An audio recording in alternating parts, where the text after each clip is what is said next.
we'll demonstrate pistil stitch. This stitch is somewhat similar to French knot.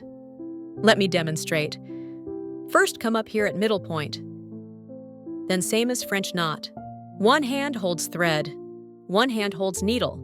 Wrap thread around needle twice. Point to small circle ahead and take down. This hand must hold thread. Prevent thread moving when pulling knot, but don't pull too tight. Slightly press it down, then gently pull thread downward. Here, pull thread slowly, because too fast, knot will slip away. Now one pistil stitch is complete. Isn't it somewhat similar to French knot? It actually is based on French knot, with extra small tail pulled out. Demonstrate again. Come up at middle point. One hand holds thread, one hand holds needle. Wrap thread around needle twice. Point to center of small circle ahead and take down. Pull thread downward. Pull thread slowly. Demonstrate again. Come up at middle point. Wrap thread around needle twice. Point to middle point and take down. Pull thread.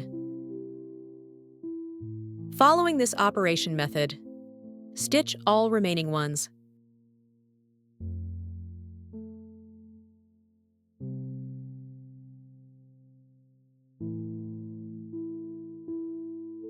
When stitching this lower position, we'll find wrapping thread and taking down not convenient.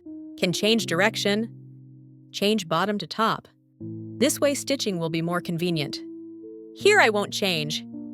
Come up from middle.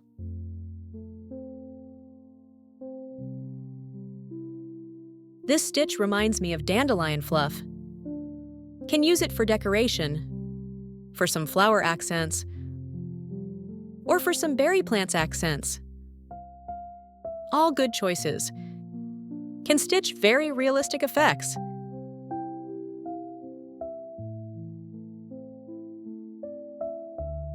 Let's see the overall finished effect. Isn't it like blooming dandelion fluff? Looks very delicate.